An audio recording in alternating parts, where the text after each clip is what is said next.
Right.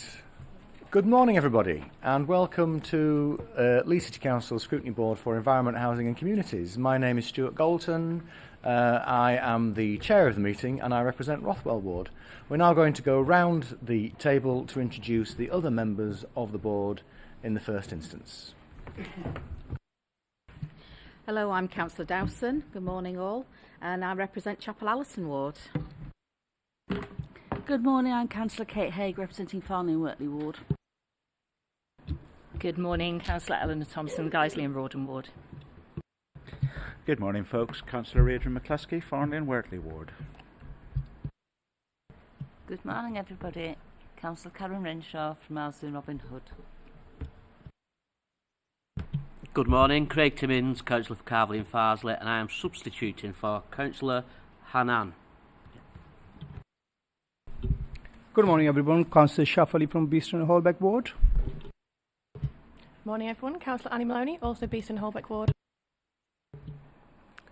Morning, everyone. Councillor Lou Cunningham, Armley Ward. Good morning, Councillor Dawn Seary. I'm subbing for Norma Harrington. Morning, Councillor Barry Anderson, Adlan Wharfdale Ward. Thank you very much. And supporting us today is Becky Atherton, Scrutiny Advisor to the Board. Thank you very much. Welcome for all those who are attending today. Just a reminder that the meeting is being webcast, so there will be a record of this meeting for people to access afterwards. Also, can we please ensure that when we're participating in the meeting that we switch on the microphone when we're going to speak and we ensure that it's switched off when we're finished. Thank you very much. So we've already had indications that there are people who have sent apologies. Can you formalise what those are, Becky?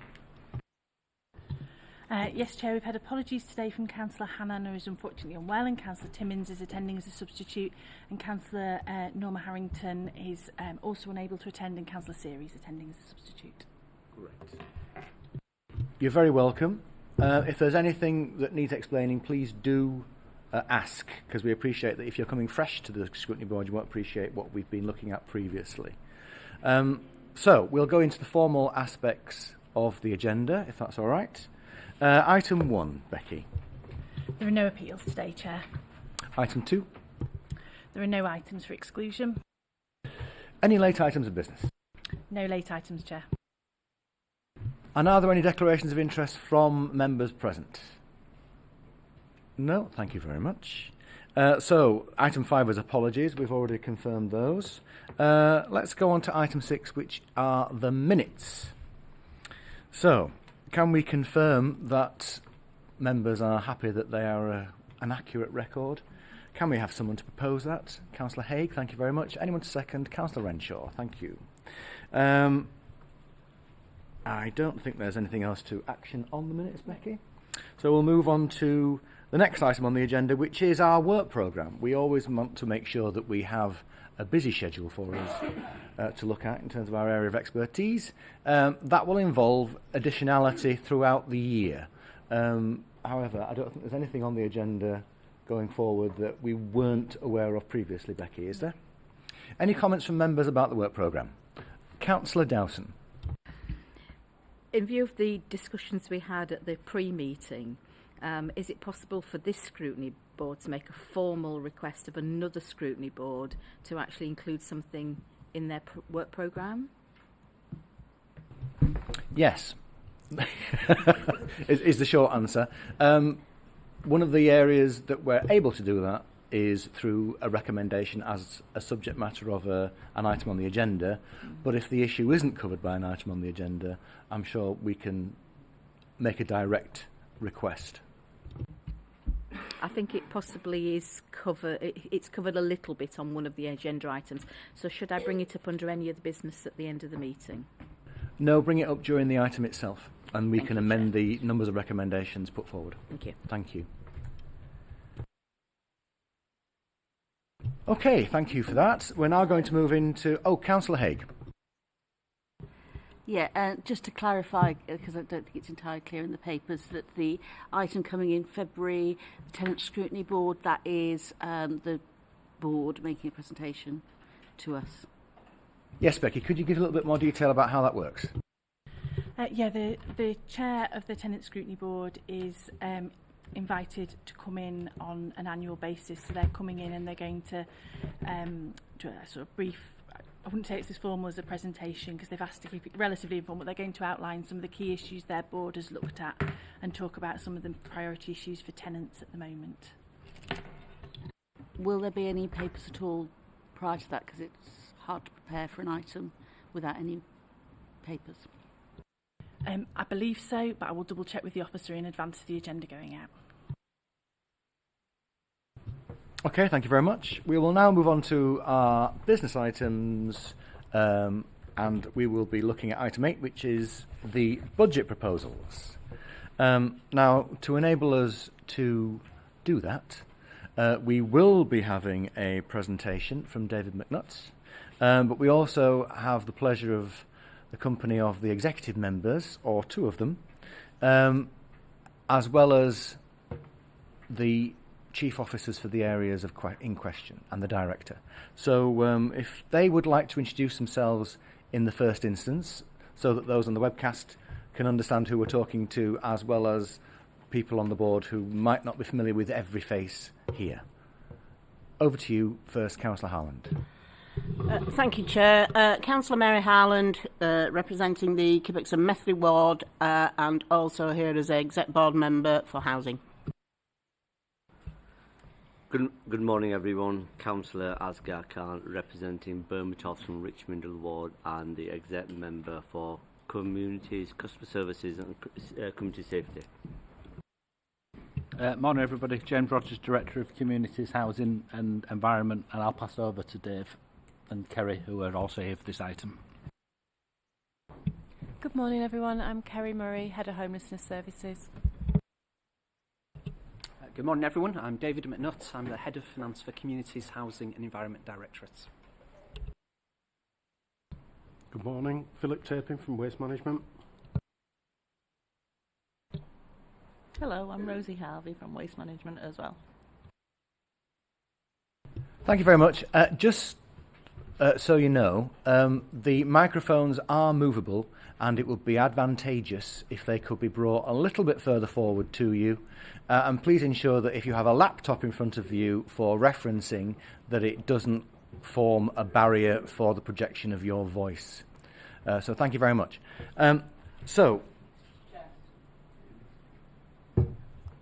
Councillor Rafiq.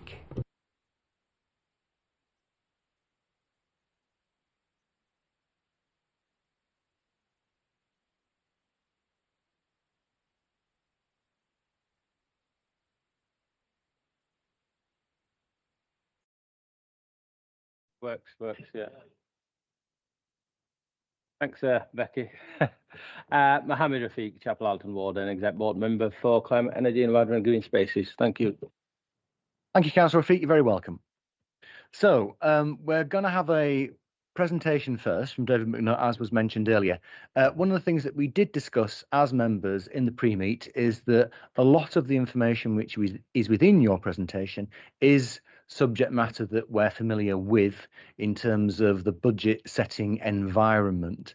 And one of the things that we did want to concentrate more so with the time that we have available is to take a closer look at the departmental budget saving proposals and business as usual savings rather than concentrating on the wider picture. So one of the things that would be very helpful is if you could very rapidly get through the first 13 slides, maybe with some, some analysis of what the final budget settlement looks like from the government and how that has affected the budget preparation, and then go straight into our areas of interest.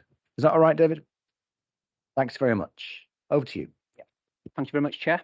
So I will give you a whistle-stop tour. As Councillor Goulton has alluded to, there's a 104-page budget report in your agenda pack, and I'll try and just give some headlines from that in respect of the budget for 26-27 and some of the saving options that are proposed to follow. So I'll very quickly give an overview of the budget in the position as it was presented to December Exec Board. I'll then consider some of the things that have moved on since those exec board papers, and then we'll consider the approach for the next few years, and then we'll look at some of the specific funding proposals that have been put through. If you could have the next slide, please. Just very, very briefly, you'll recall from your December exec board papers that there was a proposed budget of 726 million for 26-27. That's an increase of 70 million, around about 10.8% of an increase. It does assume that council tax will increase by 2.99% and that a social care precept will also be levied at 1.99%. If you could have the next slide. How that breaks down between the different directorates is, I'm sure it will come as no surprise that given the demand pressures that we faced as an authority, there's been a great emphasis in terms of ensuring that we have appropriate and robust budgets for adult social care and children's and family services, where we've seen significant pressures in the current financial year. So you can see from the chart that 64% of the council's net revenue budget for next year, as per the December papers, would be dedicated to those two directorate areas. Of the 70 million that we expected to be allocated, 67 million of those were to adults and health and children's and families. Communities, housing and environment, the area that we're most concerned with in this particular scrutiny board, would be 17% of the overall revenue budget and would be seeing a budget increase of around about 3.5 million from last year to this year. Could I have the next slide, please? You may be wondering how things have moved on from the medium-term financial strategy that was presented in September, where we identified pressures and a gap of around about 101 million to be identified. Through considering the funding that was likely to be available and review of those matters, 62 million was expected to be received as extra funding. That came from government announcements in the autumn statement and the policy statement that we received in November. We've also identified 39.5 million of directorate savings, which James Rogers will take us through in a few minutes' time, and they were considered by the November and December executive board meetings. So that gave us a balanced budget to report for 26-27. You can see from the table there's further work to do for 27-28 and 28-29, and I will touch on the approach that's going to be taken to close that budget gap in the future years. Let's have the next slide. David, can you express yourself directly to the microphone? Okay, yes. I will shift if it that's all right. Yeah, that's fine. Chair, just so you're aware, you know, I struggle with hearing. It is worse than it normally is today. I don't know whether it's the system or not. We've asked them to raise the volume, generally. Thank you.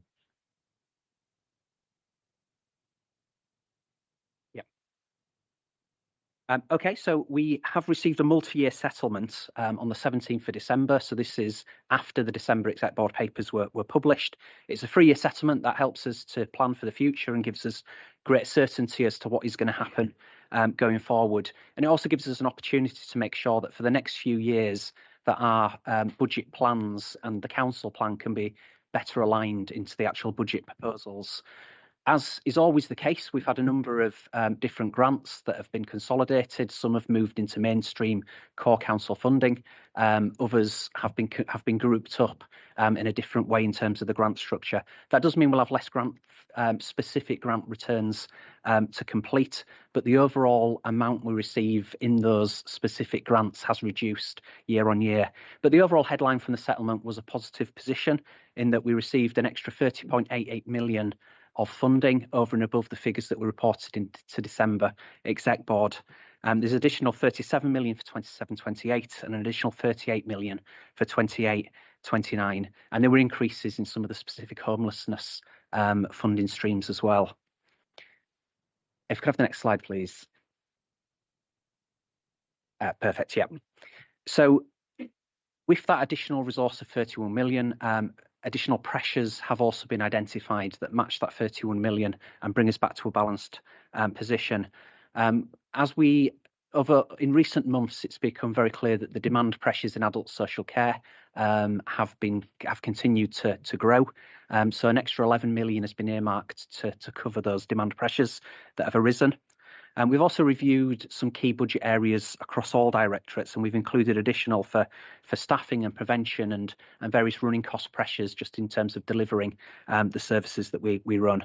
There was a technical adjustment of 1 million from an adjustment to the council tax base, and we received the benefits of a reduction in the employer's contribution that we need to make to the West Yorkshire Pension Fund, and we've split that out between that amount for employees working on general fund services and those that are recharged onto the HRA or to capital or grant schemes.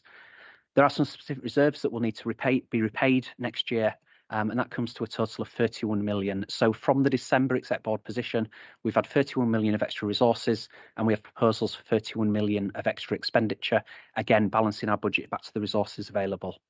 If we could have the next slide, please. Sorry.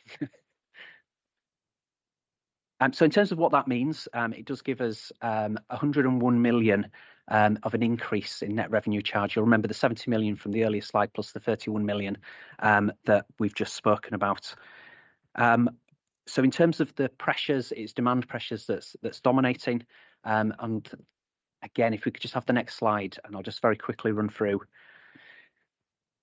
This is how the 101 million breaks down between the different directorates. So you can see the bottom line total for the first column, adults and health, is an increase of 52 million, a further 26 million going towards children's and families and some of the demand pressures that they are experiencing and will experience in the future. And it's an increase of 3.47 million for communities, housing and environment directorate.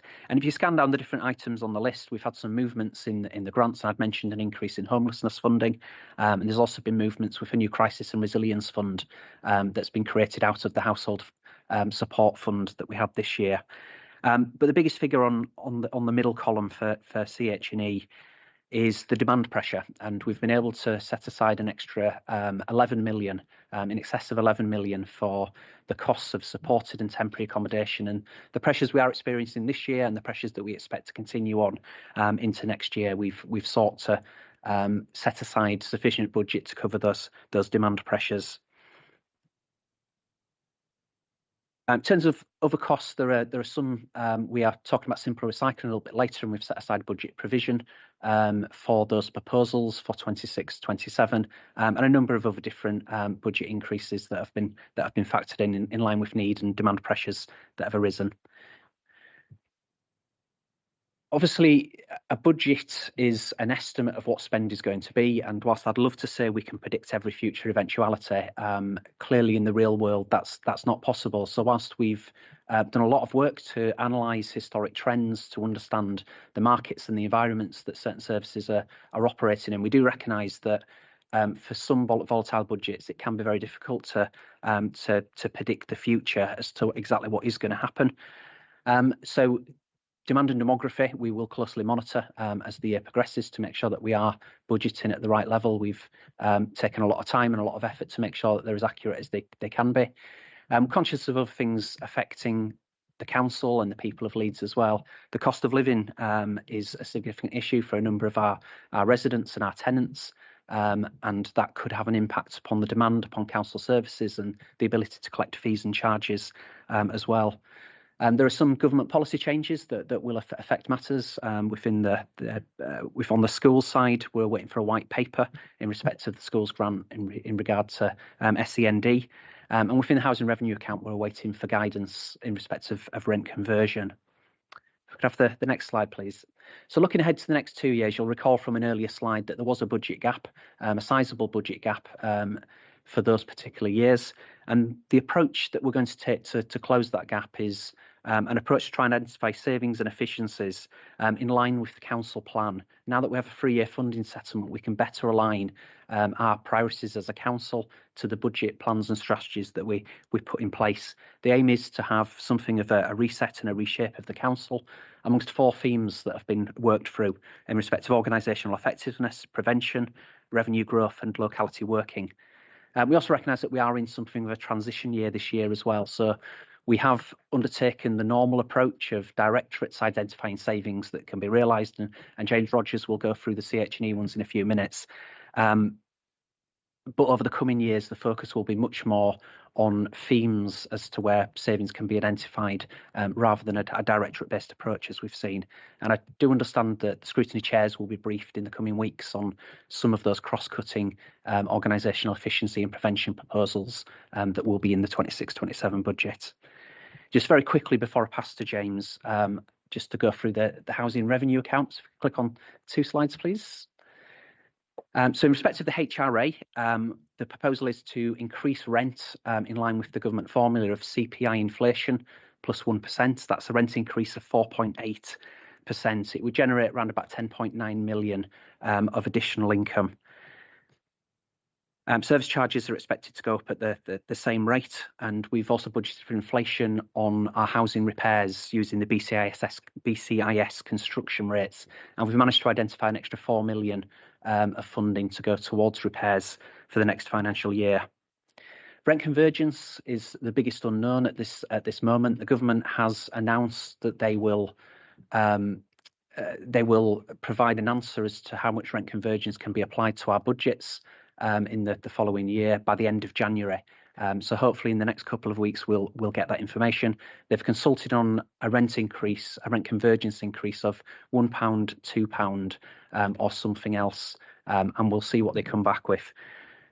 Rent convergence hasn't been factored into these budget proposals, but if rent convergence was decided by government at £2 per week, or recommended by government at £2 per week, that would generate around about 5 million. And the approach that's intended for Leeds is to invest all of that 5 million, if that is the figure, into improving the quality of our existing homes in Leeds.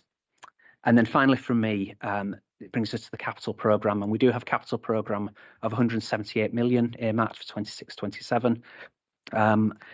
That's primarily repairs to our existing homes, with 100 million allocated to that, and spend on housing growth, where we're seeking to expand the range and the number of houses that have from the city, with 70 million earmarked towards housing growth on existing schemes that are already up and running, with some new schemes in the pipeline for future years.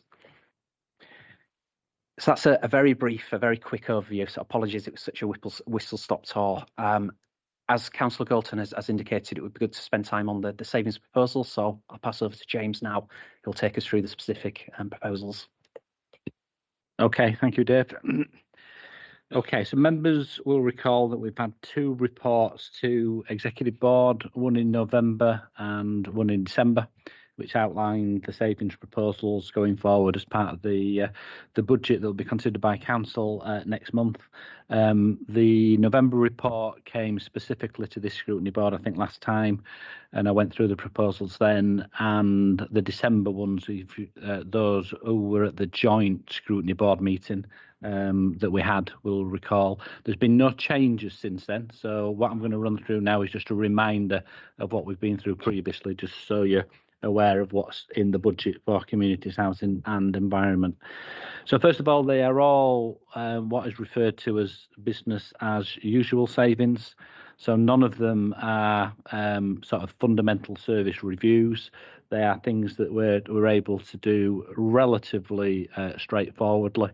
So the first one is an increase in weighbridge fees. So this is weighbridge fees at household waste sites for commercial disposal companies. So we're going to increase fees in line with inflation to deliver £30,000 worth of savings. The next one is energy savings. So we're going to install some solar panels at some establishments within the Green Spaces team, and that will deliver £15,000 of savings.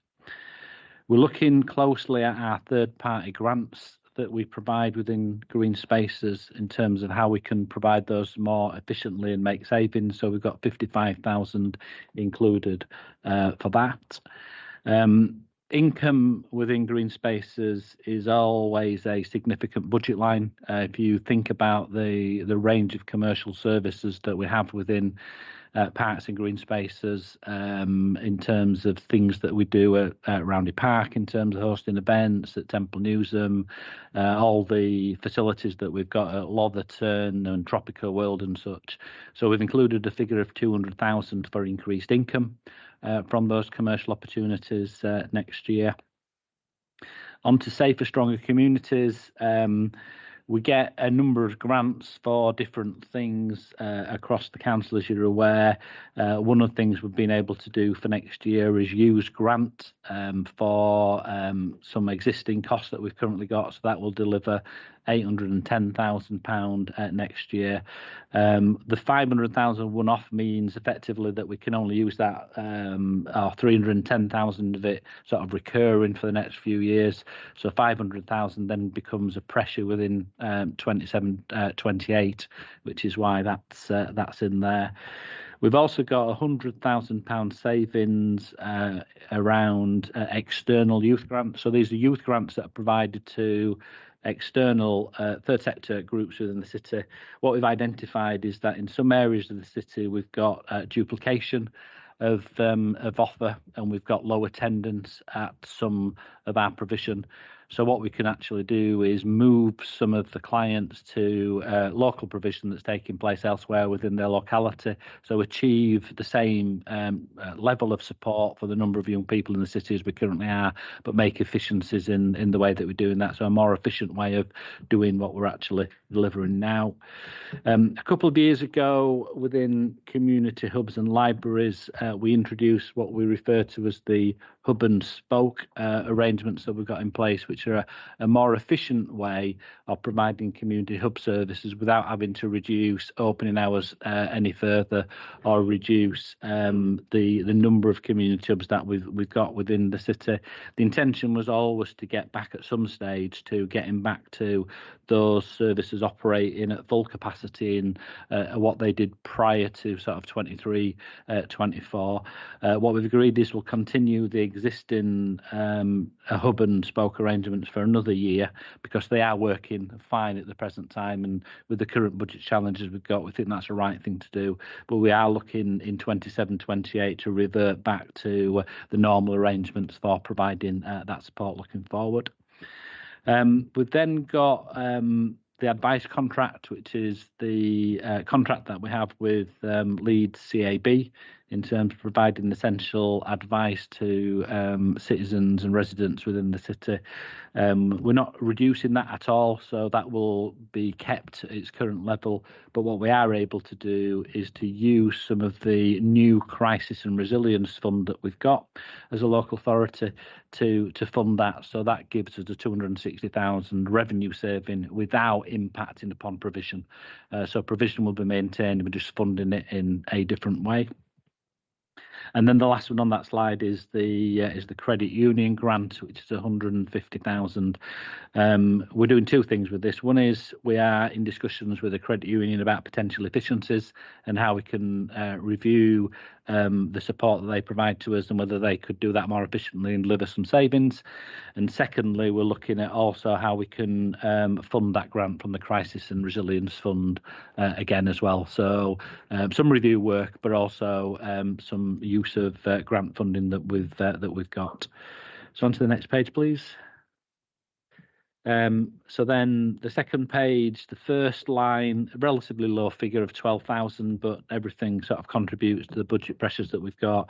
So this is standard inflationary increases in the fees that we charge for environmental standards and air pollution fees and food and health inspections and licence fees. So pretty straightforward. We've also included an increase in registrar's fees, which is again inflationary and what we do every year. And we've then got a significant, not an insignificant sum of 1.3 million, which is related to, again, annual increases that we do in car parking charges across the city. We do those on the basis of what we feel is appropriate for the market at any given time. So most of those will be within the city centre in terms of increases that we expect to implement. And it also includes our assumptions in terms of fixed penalty notice income that we expect from either the wardens who are out there patrolling the streets or the cameras that we have in the city in terms of traffic contraventions. The next one is quite a big sum. We've got £6 million saving, which is around housing related support. When Dave ran through the pressures, you referred to 11.5 million of pressures within the directorate that we're having in terms of demand pressures. Most of those relate to demand pressures in homelessness services. and in an increase in the use of temporary accommodation. So it's right and proper, therefore, that we do all that we can to manage those demand pressures and find savings. So there's a couple of things in there to mention. So that £6 million is made up of partly the fact that we've got more funding from government recognising those pressures than we anticipated. So we've got more grant funding which we can put against those pressures. We're also looking at alternative accommodation solutions in the city which are more cost effective than using bed and breakfast, which has been sort of the traditional way that temporary accommodation has been provided. So members will be aware of, for example, the lease arrangements that we've taken at Kirkstall in terms of new temporary accommodation. That is far more efficient for us to provide against for example, the bed and breakfast options that we may normally use. But we also have benefits in terms of housing benefit subsidy loss as a consequence of doing those arrangements. So we've got a number of plans in place to deliver more accommodation options of that type to deliver those savings. And we're also including, as part of those measures, thinking about an incentive scheme with the private sector, for the private rented sector, to put more properties forward for people who are currently in temporary accommodation, so we can again make savings there. So £6 million, quite a big sum, but we're confident that all of that can be delivered from those proposals and projects that we've got in train. And then the last one is a recognition that the new selective licensing arrangements that were agreed by Executive Board towards the end of 2025 is now a larger scheme than we had previously. That enables us, therefore, to charge more overheads to that scheme than we previously did, which is a benefit of £244,000. So there are all the proposals that went within the November and December Executive Board reports. In total, they add up to 9.5 million, and I'm confident that they're proposals that we can take forward and implement during the course of 26-27. Thank you, Chair. Thank you very much. I'm aware that some members might not appreciate some of the terminology that was included within the presentation. If anybody hasn't made a note of anything they'd like explained, now is the time to ask. I have one. I don't know what you mean by rent convergence. Could you let us know what that is all about? Because it seems like there's some significant sums associated with it. Yeah, it's a really good question. For a number of years, there were restrictions in terms of how much we could raise council house rents by, due to government policy that's applied. And what that has meant is that rents have not kept a pace with inflation and what would be the expected rent levels nationally would be appropriate to be charged for the properties that we have. So the government are currently considering what's called a rent conversion policy, where they will establish what they believe should be the rental levels that are appropriate to be charged, and where there are local authorities which are under that level, they are able each year for a period of years to increase rents by £1 or £2 above the rates that they were going to do, in order to eventually get rent conversion with what's considered to be the national rent level that is considered to be appropriate. We're waiting for government to announce what that is. So at the minute, whilst we've included a sum of money on what we expect it to be, around a £2 rent conversion level is what we've assumed. Until government take a policy view on that, then it's a bit of an unknown, as Dave outlined. Sorry, so just to confirm, you gave a headline figure of the rent increase being 4.8%. So the rent convergence could mean that that is subject to a further rise as well. Correct. So when you say £2, what do you mean, £2 a week or £2 a month or £2 a week? £2 a week. Right, okay. Okay, thanks for the clarification. Councillor Haig, you're the first for a question. Yes, my question relates to the community hubs and the hub and spoke arrangements. And I think in part it is understanding what that means. And also, if these arrangements are working and are more cost effective, is there an alternative where we add more spokes as opposed to returning to not having spokes? Does that make sense?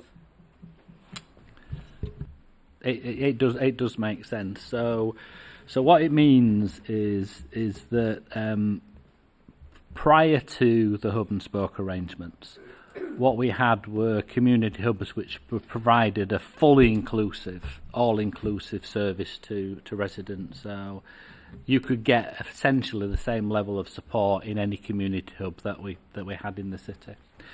Through the hub and spoke arrangements, what we've said with the hubs, that will be absolutely the case, where all the services that we provide you can access within the hubs. But the spokes, it will be slightly reduced in that rather than it being, for example, a 6-day offering of the full service, we might offer the service, a full service only on 3 days, which would free staff up to work elsewhere within the city, but the facility would remain open for other services such as library services and access to PCs and that nature. So that's the nature of it.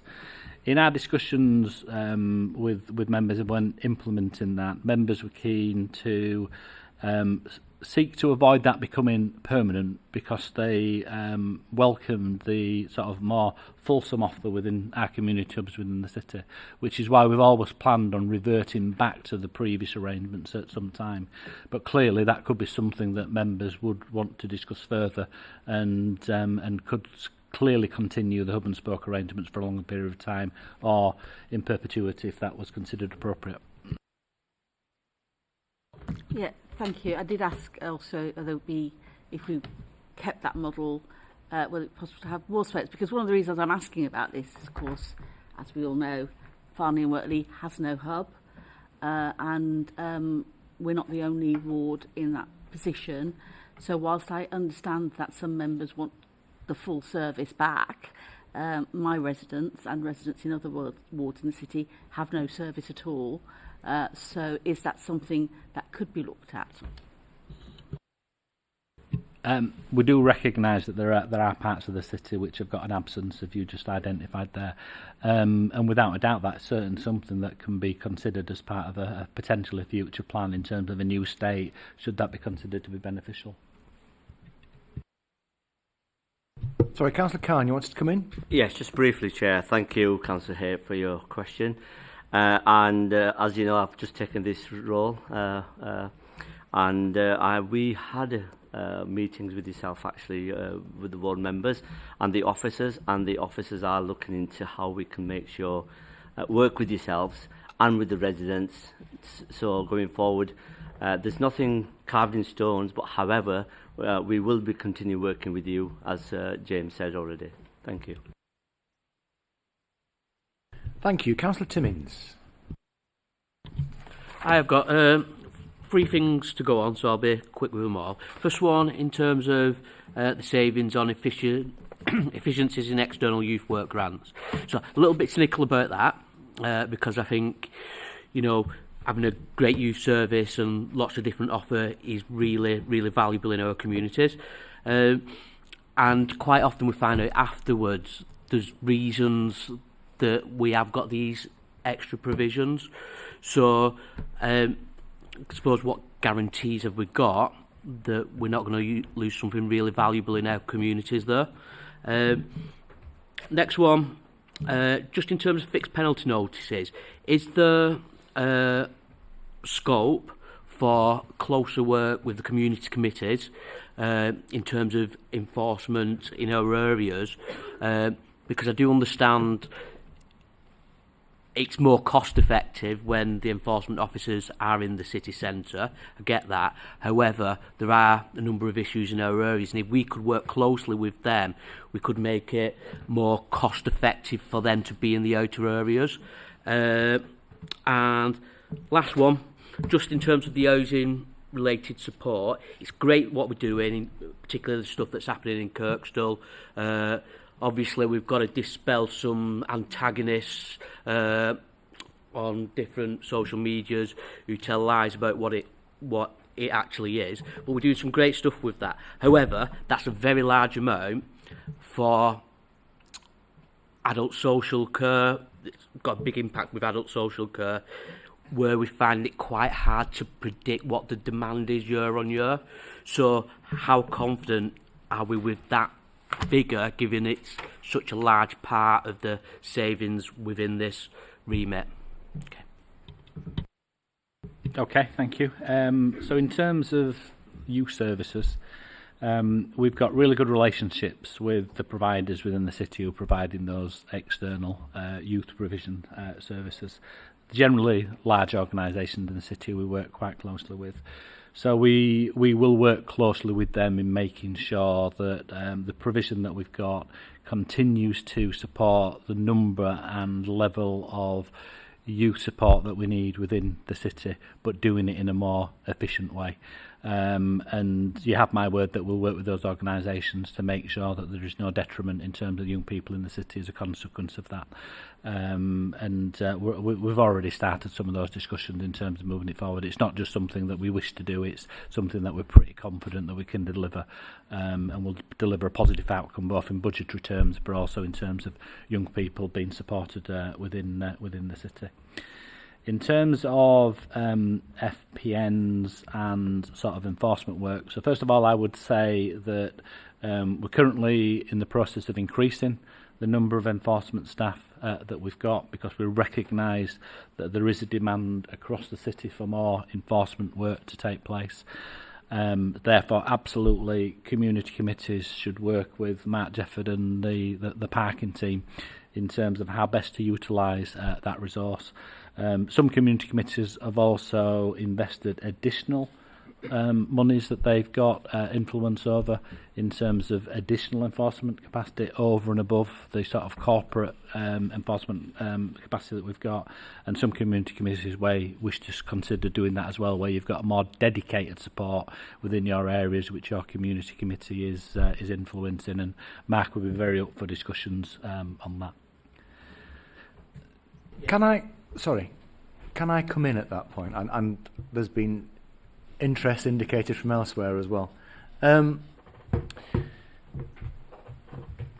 cost of a traffic enforcement officer in terms of their wages represents 2/3 of the income that they generate on average.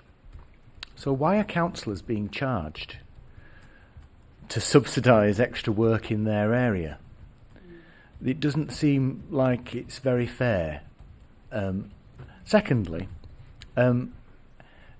my understanding from parking enforcement is that they do not know how many traffic regulation orders there are in individual wards, and therefore how are they able to calculate whether or not it would be worth their while to spend time enforcing in those areas?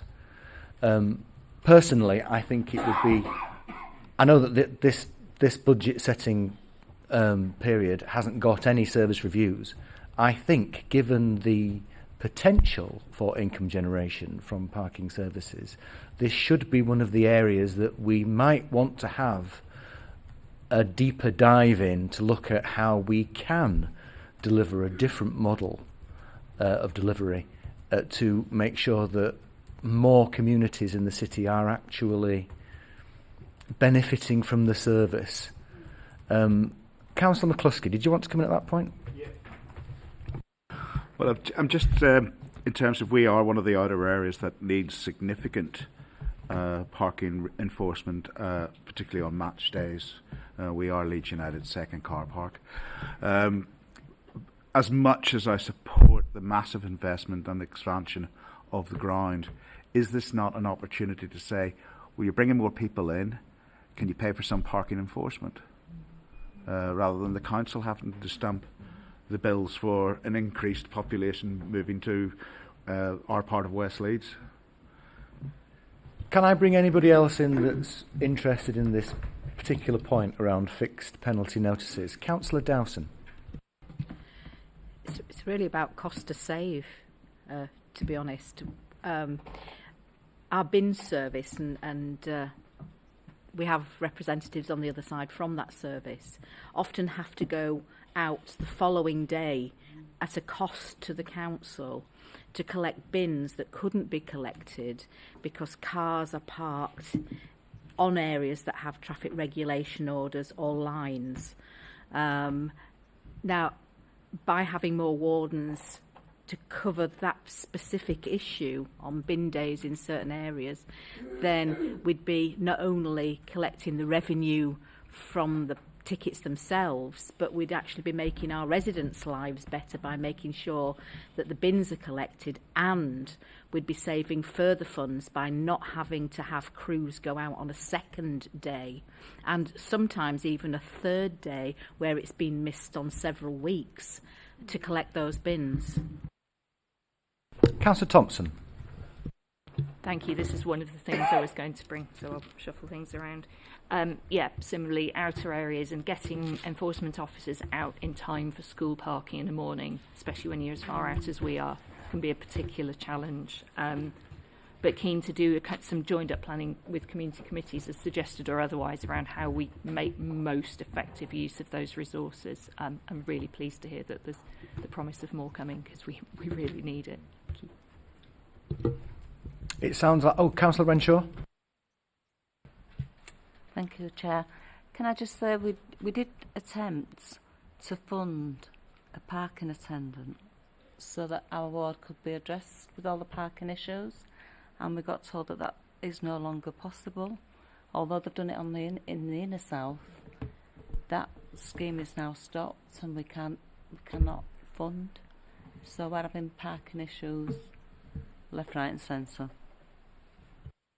So it sounds like we might want to have a further recommendation as on this particular item for a further piece of work to look at the operational model of the parking enforcement team and the potential for achieving more of what the council hopes to make happen in income generation from this area.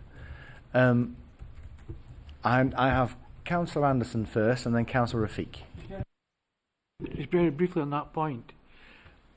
For days on end, that the enforcement vehicle is sat there doing nothing, absolutely nothing. It blocks a space for a start.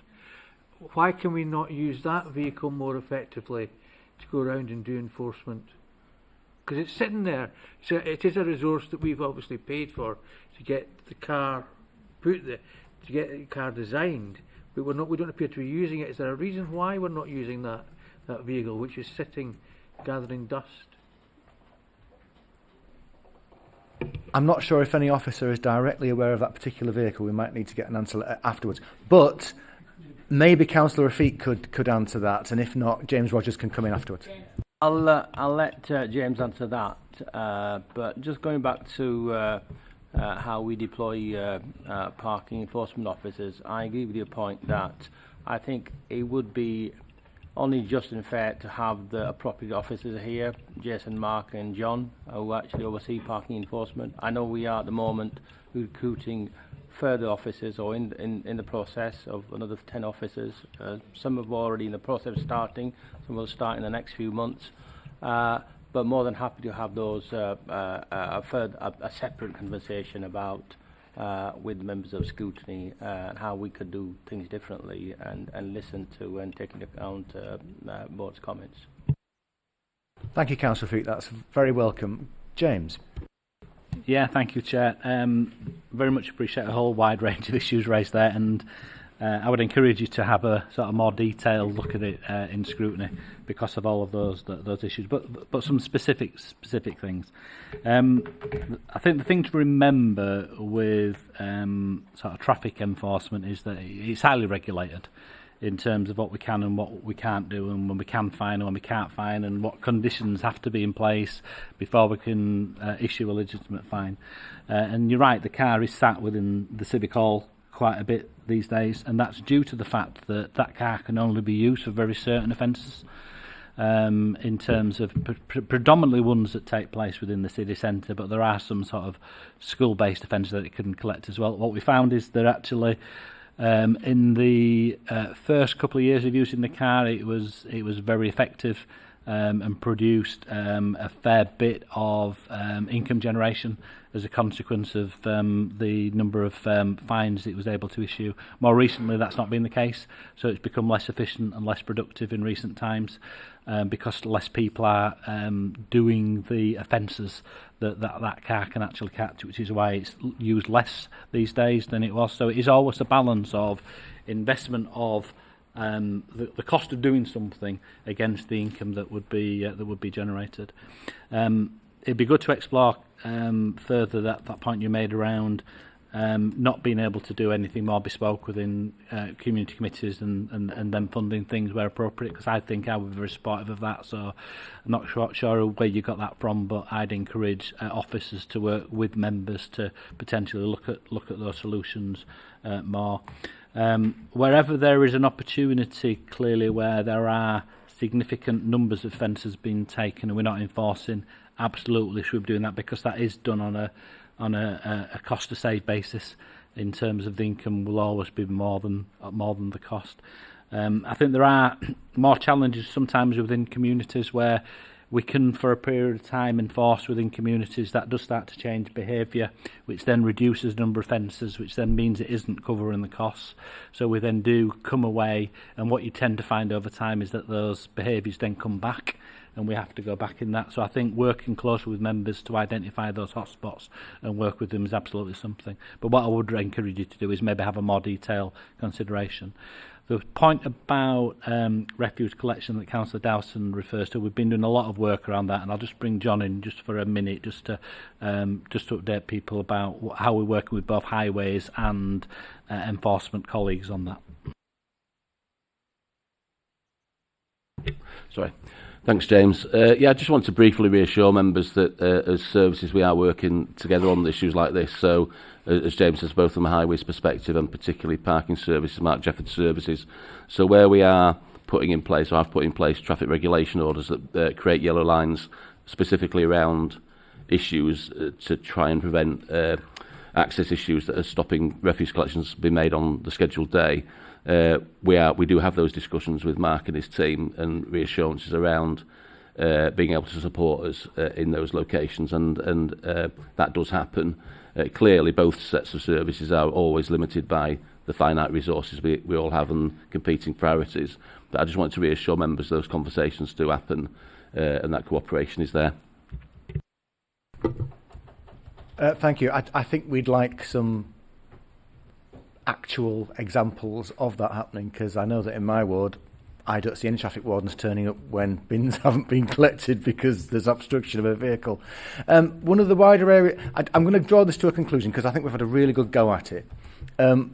One of the areas of interest, of course, is that the government has indicated that local authorities will now be able to take up pavement parking powers as well.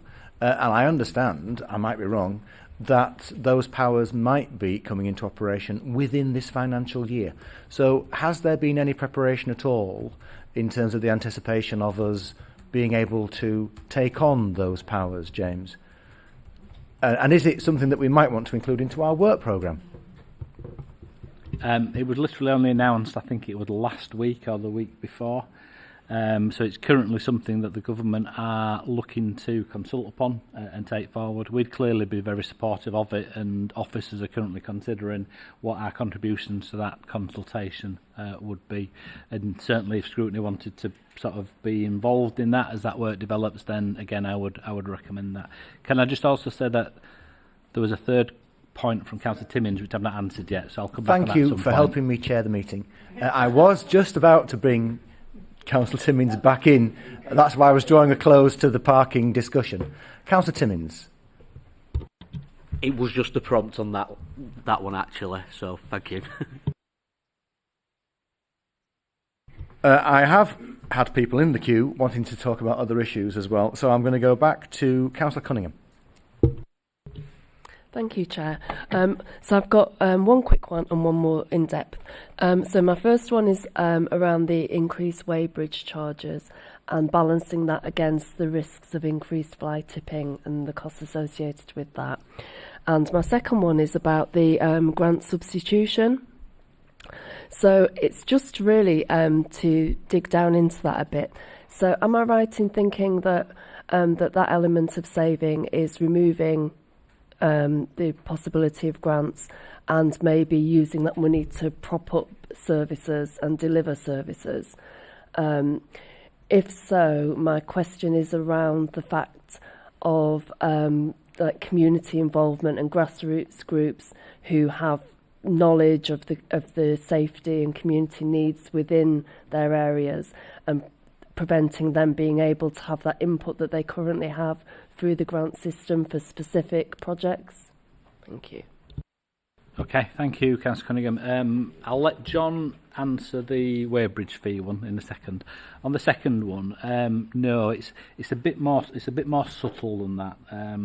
So basically, what it is, it's a recognition that we get government grants for specific purposes, and it's identifying how we can use those grants to cover existing costs or pressures. So a great example would be we've got pressures in temporary accommodation. So are there any grants that we get from government that we can utilise to effectively cover some of those pressures? So what we're effectively doing is substituting grant that we've got in order to cover some cost pressures that we've got, which means that we haven't got that pressure any longer because it's covered the saving. So it's not going to have, we're not taking grants away from community groups or external bodies. Thank you. Councillor Thompson. Sorry, John. Oh, I beg your pardon. On the weighbridge one. Thanks, Chair. Just very quickly, the weighbridge charges are increased every year in line with inflation annually anyway, not part of the actual budget setting process. And that's obviously to cover inflation increases. So there's nothing over and above inflation the weighbridge charges will be increased by. We are always reviewing the application of weighbridge charges, though, and trying to make a balancing judgment around the effect that might have on, as you say, Councillor Cunningham, things like fly tipping. But bear in mind that we only recover costs from weighbridge. We don't operate any profit, and the charges that we apply at Kirkstall and Seacroft waste sites are very competitive in terms of the alternatives in terms of the private sector. But I take the point, but it is something we just do every year as part of the inflationary increase. Thank you for the reassurance, John. On to Councillor Thompson. Thank you, Chair. Couple of quick things. Words aren't working. A very quick thank you for the coffee pod recycling at Yeadon. That's welcomed and people are very happy about it. On the temporary housing, really good news with Kirkstall in terms of not just the cost but the dignity of people having kitchens, laundry facilities, somewhere decent to live, especially for not just for families but anyone. So really welcome any further developments on that. One thing we have noticed is, this might not be for now, but just as a matter to note, maybe come back to estate agents still turning families away who are receiving housing benefits or universal credit. We'll pick that up separately, but there's probably a bit of connection between the two. Thank you. Okay, probably links into Councillor Timmins' third question, which I'd never really picked up, and so I'll just join the two together, and I'll bring Kerry in on some of the specifics of that as well. I think, Councillor Timmins, your question was very much around how can we be assured that sort of the level of the pressure that we truly understand that, and the sort of measures that we're putting in place to deliver that £6 million worth of savings. We've got a good system in place working with Kerry and Dave in terms of looking at what's been the previous trend in terms of homelessness and the number of people who require temporary accommodation, the actions that we're taking and what impact we think that will have on the numbers, and what we potentially think will be the growth looking forward. Dave said that these are very much assumptions, I think the well-founded assumptions that we've got, and we've got a good evidence base which supports it, but I can't guarantee you they're absolutely right. But I feel fairly confident that we can be as assured as we can be that we've made some correct assumptions as far as they can at this present in time, but they may well change as the year develops because we don't necessarily know what further pressures we might experience. On those questions, Councillor Thompson, I'll let Kerry pick up a bit more detail on those. Apologies, Councillor, I didn't actually hear the end of your question on that one.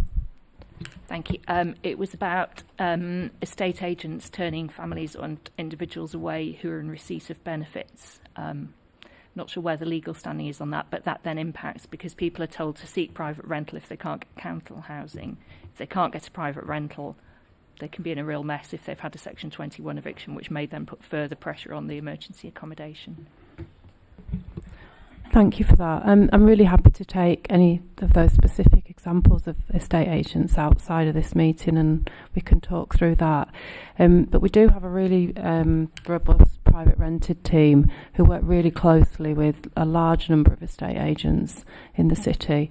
And as you know, we just sort of do bonds and rent guarantee and a whole load of incentives to sort of support customers coming through our scheme. But if you are seeing examples of that, I'll certainly pick those up with you directly and work through them. Thank you. Thank you. On the same subject area, the budget savings that are going to be achieved through the temporary accommodation budget are the most significant for this portfolio area.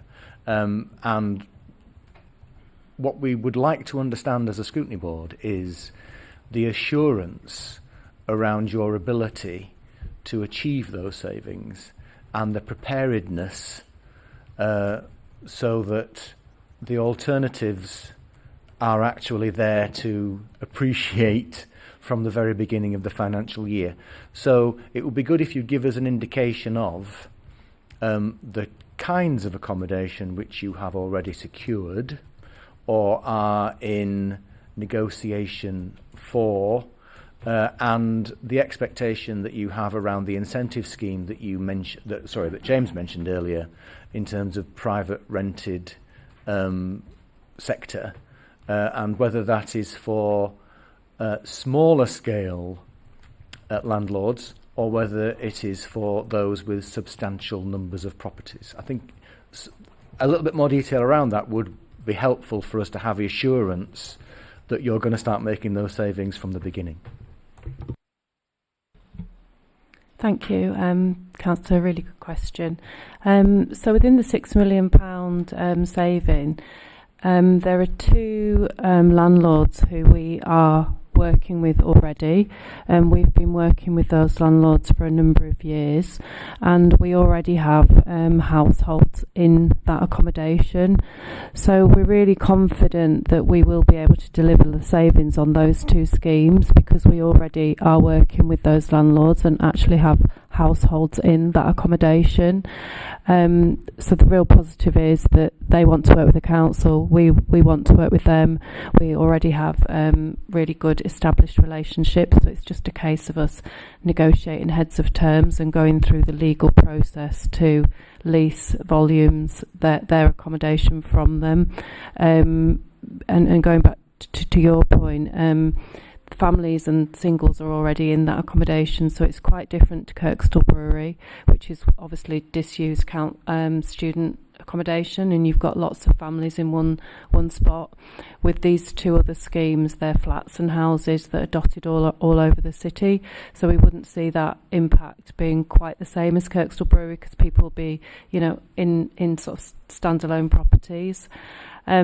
In terms of the second question, which is around incentives to landlords, yes, we will be focusing on landlords that got smaller portfolios, one or two properties, and it's just a case of us reviewing our offer and seeing if there's anything else that we can do to incentivise landlords to join the scheme.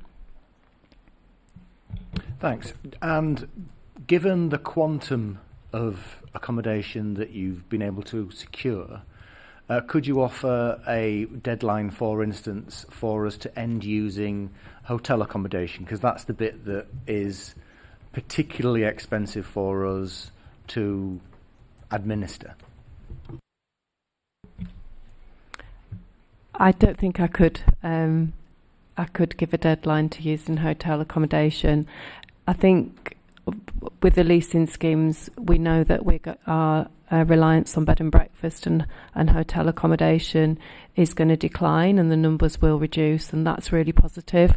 But I think, as James noted, it's very difficult to be able to forecast absolutely what's going to happen in future in terms of of government policy and things in the world which do have a direct impact on the number of people that are coming to us in situations where they're at threat or indeed homeless. It's probably just worth adding that I don't think we'll ever completely eradicate the use of hotels or bed and breakfast. Sometimes we have to make emergency decisions to accommodate households. What we will aim to do clearly is to keep them in that type of accommodation for as least as possible. These options of accommodation give us more options, but when we've got time to actually accommodate those families in those homes. Okay, thank you very much. Any further indications for comments on the budget proposals? Right, thanks very much. So we do have a particular recommendation to have a closer look at the savings line on fixed penalty notices and car parking charges. I would suggest that we perhaps have a working group that could meet on that and have a better, better informed discussion with the team responsible for that. So shall we include that within our recommendations? Yeah. Thanks very much. Councillor Dowson. Yeah, this is where I come in with my recommendation to study something. Internal charging. We're supposed to be one council, but we all know that budgets are siloed and different parts of the council have to balance their budgets. When different parts of the council, in particular community centres, hubs and so on, have to use the council's contractor to do specific work, then the concern is that there's no checks and balances on whether that charge is actually a fair charge internally. The worry being that potentially if it's overcharged to hit their budget line, more work could have been done to actually use that money more effectively. So my recommendation, if it's accepted, Chair, is that we ask Strategy and Resources Scrutiny to look at internal charging as a specific item. But further to that, I would also like to think that Corporate Governance and Audit may also like to look at this as a line of inquiry. So it's not specifically affecting the budget, but what it is doing is affecting different parts of the council and enabling some of them not to achieve the things that they could achieve if there was a fairer method. So I'm not saying they're being unfair, but I'm saying there's no checks and balances around it, and I'd like it scrutinising. Thank you. Yes, you bring up a very cogent point in terms of who is the arbiter to understand whether or not internal charges are fair charges. And it would be ironic if our income generation budget proposals depended more on generating income from within as opposed to from without, because it's meant to be additionality, isn't it? So I'm quite happy, and I assume the rest of the board are happy with that suggestion being included in our recommendations going forward. Thank you very much. Those who are attending for the budget item, thank you for your attendance, thank you for your information, and you're now free to leave. Thank you very much. We'll move on to our next item, which I know has also been eagerly anticipated, which is to discuss if I can get there. The introduction of simpler recycling, and in particular proposals around the collection of food waste. So in attendance for this item we have Councillor Rafiq, who is the executive member. James Rogers has stayed with us, John Woolmer has stayed with us, but in particular we have Phil Turpin, who is the senior business officer, Matthew Birkbert, are they in attendance? No. Rosie Harvey, yes, who is also a business officer, who will be able to give us more information on how this service is to be implemented. But first of all, I'll hand over to Councillor Rafiq. Do you want to introduce it? Or we'll go straight to John Woolmer. Thanks very much. Thanks, Chair. Thanks, Councillor Rafiq. Just like to give a few words of background and context and summary of the report, and obviously then go straight into questions I'm sure that you'd like to ask to understand more. The purpose today is to update scrutiny on progress delivering the Leeds Waste Strategy, but specifically simpler recycling in Leeds. Since the last update I provided you in September 2024. It's in two parts is the update. This report today mainly focuses on the requirement to introduce food waste collections, but I will be providing a second report in March to focus on the dry recycling part of simple recycling, the green bin as it is in Leeds.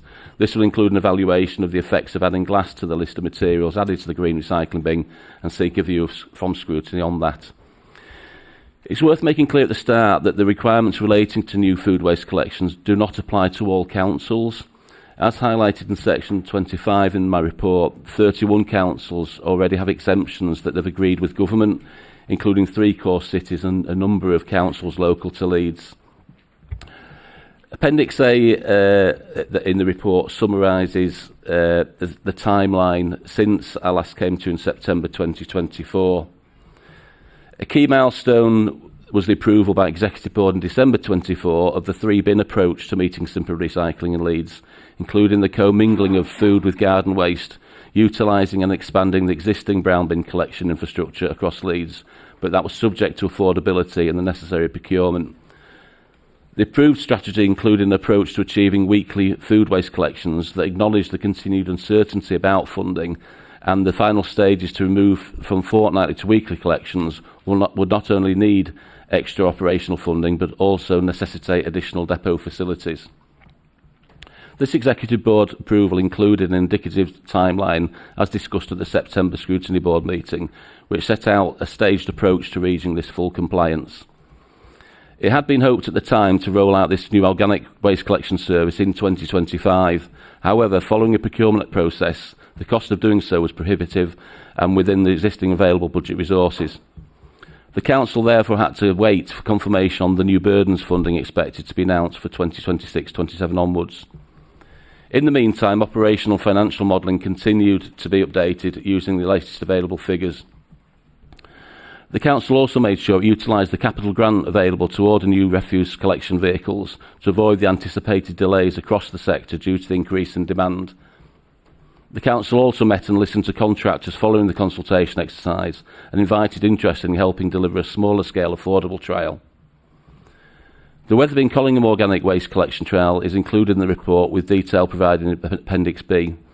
That was as a result of those conversations we had contractors and offered, as I say, the opportunity to provide an affordable trial. We hope to commence that trial in February. The involvement of ward members is a key element of this trial, and we've been communicating and meeting with those 2 sets of ward members over the last month or so. With regards to future funding from 26-27, government advice changed in 2025, and instead of dedicated new burdens monies, councils should now expect funding to be part of the financial settlement, but that detail is still yet to be provided. The detail was not in the settlement information sent to councils in December 2025, so it remains unclear how much of the settlement relates to food waste collection costs and how that has been calculated, or, critically, if there's any scope for questioning of the assumptions made, which we had been led to believe would be the case. Regardless, a revised timeline to reach a weekly food waste collection through a staged approach is now provided in section 21 of the report. The Council has informed DEFRA of this timeline, as requested of those councils that will not be able to meet the new requirements by April 2026. And to be clear, because it's not actually in the report, which is an omission, I should have really included something around the risks. The formal process for challenging the Council not meeting a new legislative requirement would be through a judicial review. I think I'll pause there, Councillor Chair, sorry, and hand over for questions, yeah. Thank you very much. Do we have an initial questionnaire from the board?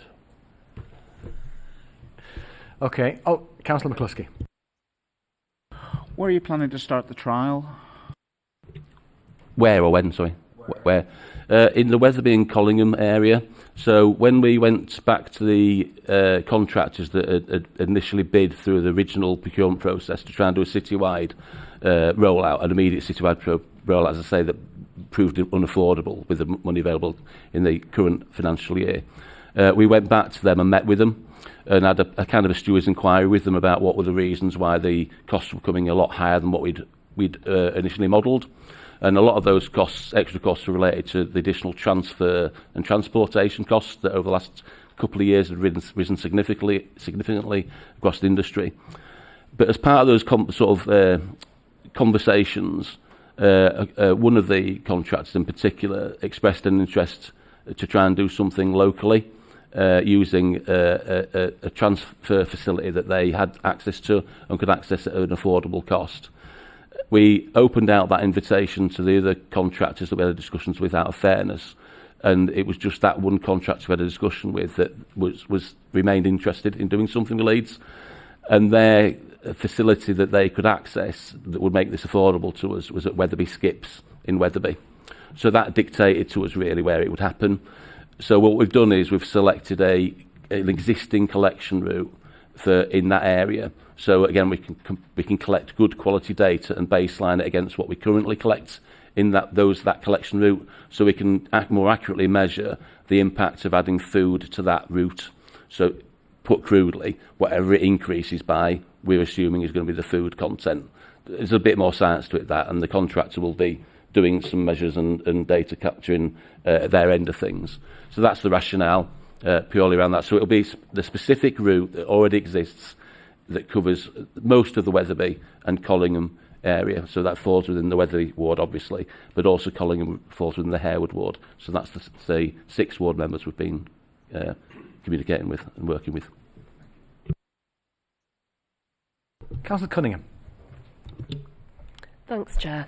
Please could I ask a question about communities such as mine, where the majority of my ward may just have 2 bins at the moment, and we don't have many properties that have brown bins in situ. Thank you. Thank you, Councillor Cullingham. Yeah, so our strategy at the moment, the approach that we would like to take and as outlined in the report, is there's two potential ways those households that you've identified in your ward, Councillor Cunningham, could be serviced in the future. One is that we do hope and plan as part of the staged approach, once we've completed the trial and certainly progressed the trial enough to be confident about what it's telling us, to look at going back to our original plan to rolling out a new organics combined garden food waste collection to existing brown bins across the city. But at the same time, or potentially as a next phase, we'd want to expand that to around 280,000 households from around 220,000 households. So about 60,000 households that currently don't have a brown bin, that would currently don't have one, mainly because they don't have a sufficient size garden to justify just a weekly, a fortnightly garden collection. We would offer them a brown bin so that they could take on food and what garden waste they do have. There will be a number of properties that leaves about 70,000 properties across the city, mainly flats, terraced houses, properties without drives, etc. That we would look at a different solution to by doing just a food-only waste collection for those properties. The timeline sets that out. There is scope within that timeline for us to change things depending on how things progress. So it is possible that we could look at those remaining 20% and change the timeline to bring that forward at some point. But our initial focus will be on the existing infrastructure we have in place, and then moving on to those 20% as the third or fourth stage of the plan. But that is fluid, and that is something we can look at once we're clear around the funding and the opportunities that are there. Yeah, thanks, John. I'm just keen that our communities don't get left behind in those schemes. Chair, if I could probably just come back on that. I think what might be useful is, and I'll discuss it with Councillor Rafiq, I think it would be helpful early as we can in the process to start thinking about those areas now that fall in that 20%, and perhaps pull together some kind of working group and party around that, and certainly engage with those members in those areas, and start those discussions now to build up the opportunities, but also what the problems around it would be. And I'd certainly welcome that input from members across the sea. Thank you. Councillor Dowson. Thank you, Chair.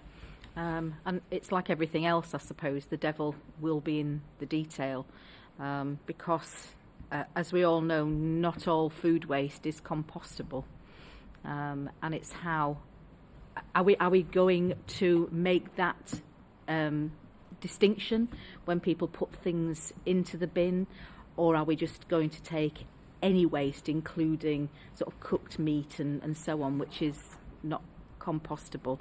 And the bit that sort of spurs me on is the number of green bins that actually are not emptied because they are contaminated. So it's just a bit of understanding, and perhaps I've got it wrong. And I suppose the other thing on top of this would be in areas, and I know you're very keen on this, is encouraging community composting sort of clubs, and providing space if residents do want to actually start their own organisations to compost locally, and then use that to enrich the gardens locally. Thank you, Councillor Dowson. Picking those, I think there's 3 substantive points. Pretty much any food waste can go in for collection, including cooked meats, bones, etc. So actually, I'm looking at colleagues down the table. I can't think of anything off the top of my head that they can't go in terms of food. It will compost everything. And again, the trial is key to that in terms of understanding if in reality what happens with the contracts around that. But the instructions and the guidance that are given to the trial area will be really clear about that. It is quite remarkable actually that carcasses, bones, etc. can go in, and they are broken down and composted as part of the process because it's so robust. So for that provides reassurance around that. In the green bin contamination as it relates to food waste, obviously the sooner we can get some food waste collections rolled out across the city. Food waste is one of the contamination materials, items that goes into green bins at the moment and causes problems. So again, creating a food waste collection service, however that's done, will inevitably help towards reducing green bin contamination. But that doesn't stop in the meantime the comms and the messaging we need to get out to stop it happening anyway, because there's no reason for people to be putting food and other items in the green bin at the moment. So we should be continue that work anyway. And then the point about in the meantime, until we do roll out a service which we'll have to do to offer to all households, can we look at working to fill that gap with organisations that can offer an alternative service at the to help fill that gap? That's something we'd be keen to discuss with those organisations, groups that do that, and look at ways we can support that to be done legally. But there is a lot of good work that is it compost? What's the one that we are aware of at the moment that we have worked with in the past? Plates. I can't remember. But yeah, but very willing to talk to members around any ideas you've got around that. Thank you, Councillor Haigh. Yeah, thank you. And just really wanting to understand some of the details. So the requirement is that we have a minimum of 3 bins per household. Looking at the programme here, when we're talking about rolling out additional brown bins initially to provide a dual service garden waste and food waste, but then ultimately when we go to weekly food waste collections, is that will that require different vehicles? Will that be generally provided as a wheelie bin, or will that be what some authorities use, which is caddies? And if we're ultimately moving to weekly, because a large wheelie bin is probably a bit much for a weekly collection of food waste. We'd rather want people didn't have that much food waste. So are we then going to move to caddies with different vehicles? And if that's the case, is it better, rather than providing new brown bins, to bring that forward, that element of the scheme? I mean, I'm presuming that's where we're going, so I'd be useful to have that confirmed. Also, I know in many wards across the city, mine included, we have people who are not able to access wheelie bin collections at all because of the nature of the properties. They have bag collections or hand bins, and also the bin stalls on flats with the large bins, which are really quite difficult to access. They don't have space for additional bins, so how are we going to address that, where people have only got a bin store that will take 2 bins, or we're talking about flats with a limited number of bins, and possibly no recycling facilities at all? I can certainly think of examples. Thank you, Councillor. A number of issues there, all related, obviously. Just to make clear, in terms of the first the point being made, question being asked, our strategy and forward plan timeline that I've set out in the report under section 21 of the report, when it gets to that point of looking at how we then move to a weekly collection to fully meet comply with the legislation, we're looking at the moment around that being the 28, 29, 29, 30 sort of time. And you'll see there are 2 options in 29, 30. One is that we reach the view by then that actually collecting and maintaining the 3-bin policy for Leeds is the overriding, remains the overarching priority. So we will move the hopefully by then successful fortnightly collection of an organic service to 80% of the city to a weekly collection. If that's the scenario we do go down, and the report mentions it, that would require additional crews and vehicles, and therefore depot space to accommodate that. It's not quite double, but it's not far off double that will be needed, because you're doing it twice as often. If, however, there's a change in view up to that point around the relative priority of a 3-bin, minimising the number of bins, and the costs become prohibitive of that approach, or the trial and the rollout of collecting through a brown bin proves either unsuccessful or unpopular, then the fallback option, which is there as option B in the paper, is to effectively abandon that approach and move to a completely separate food waste collection, which would therefore be a 4-bin stroke container policy for Leeds.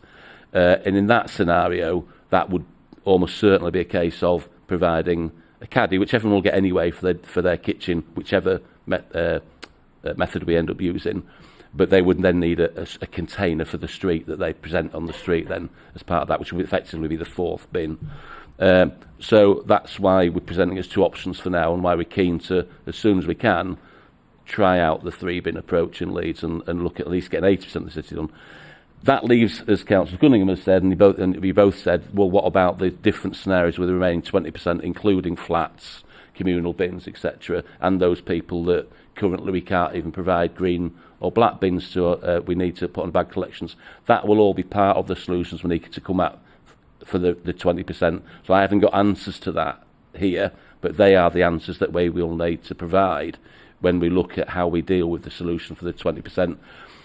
What will be interesting to see is, as this rolls out across the country, although I have to keep reminding members that for 31 significant councils won't even have to do this, it'll be interesting to see in reality how much councils are able, as we can do now, to go back to government and say, through DEFRA, and say, well, it just isn't possible to do it for these houses. We can't offer this service per household.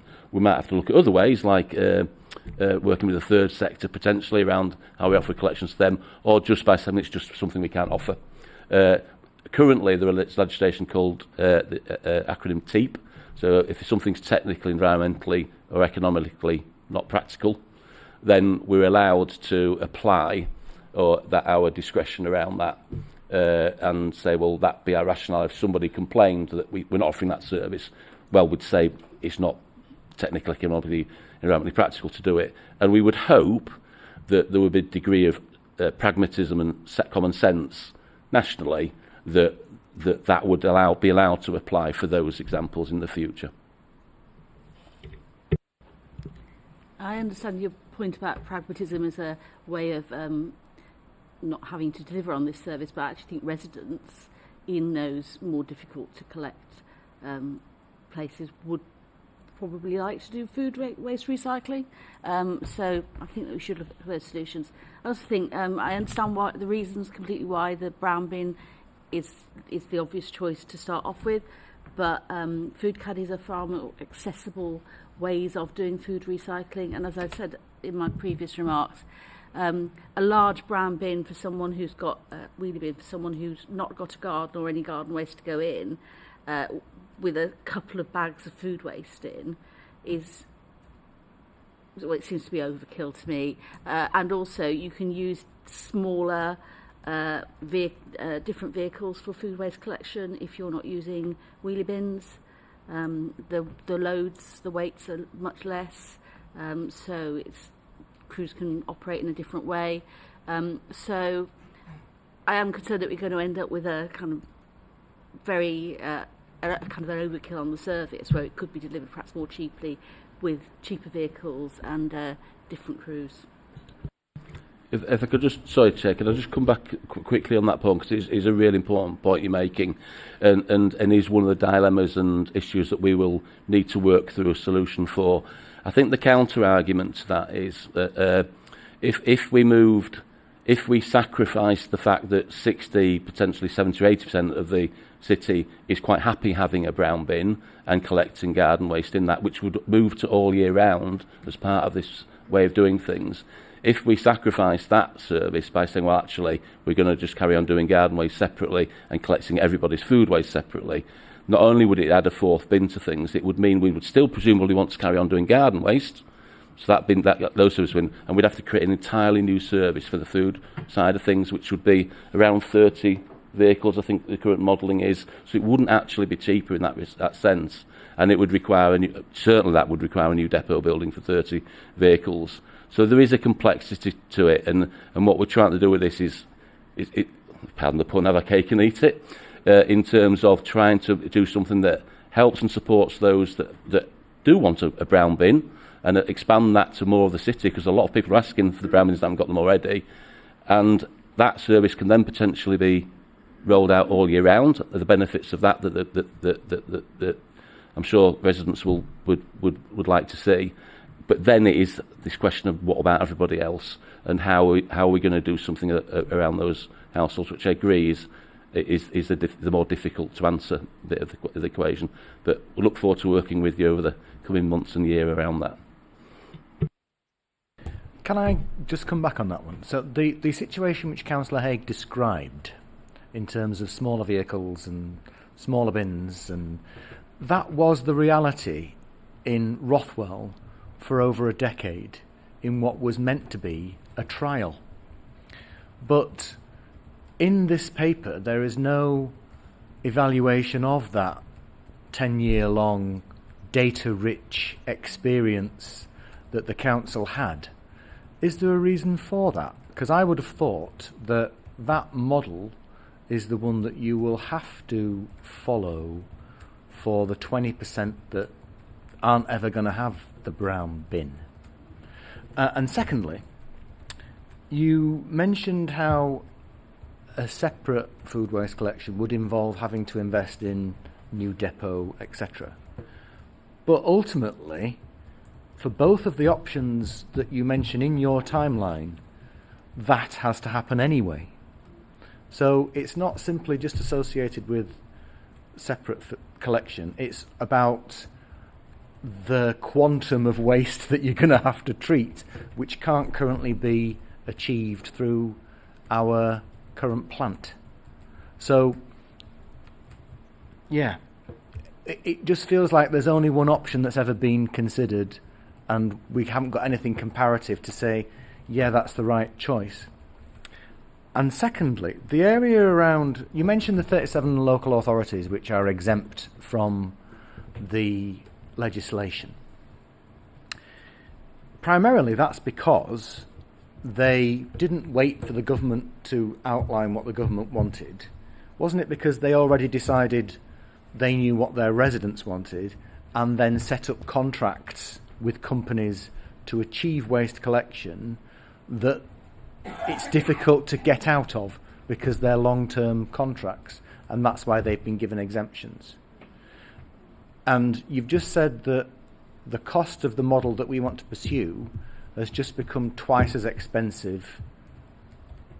So have we lost out because we didn't make a decision 10 years ago after the initial trial was started? Unfortunately, Chair, I didn't write those things down. Just I'll try from memory to answer all, as I'm sure he'll correct me if I haven't done. I'll start with the point about the different two options and are they therefore got the equivalent depot needs.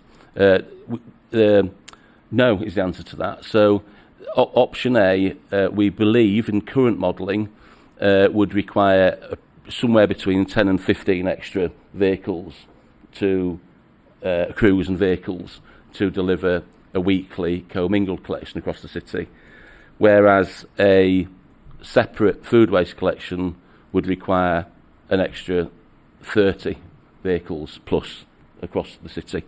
So the double. Now, we don't know, and we haven't done the work yet around whether we can squeeze an extra 15 into the existing depot facilities, but there are options to allow us to do that in terms of moving other parts of services or creating depot space by shifting things around. That's far more achievable than 30, which is absolutely no chance. So the point is right that both present a problem, and it's possible, option A, it will be difficult to achieve with an existing depot, but it's not correct to say they're equal. There is a significant difference between the two in terms of capacity. The point about the trial, so we've used a lot of the data in that the trial produced in terms of modelling the food waste collection. So the yield, what we call the yield, as Phil says there.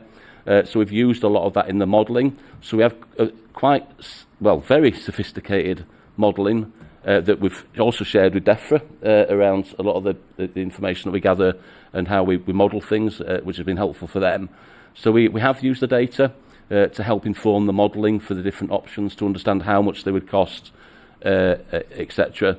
In terms of where we are now, we're here to update you on what was approved at the December Executive Board in 2024, which was to move forward with the 3-bin strategy with a preference for the commingling of garden and food waste through the utilisation of the existing brown bin structure as the first stage of that. So that's what I'm here to update you on.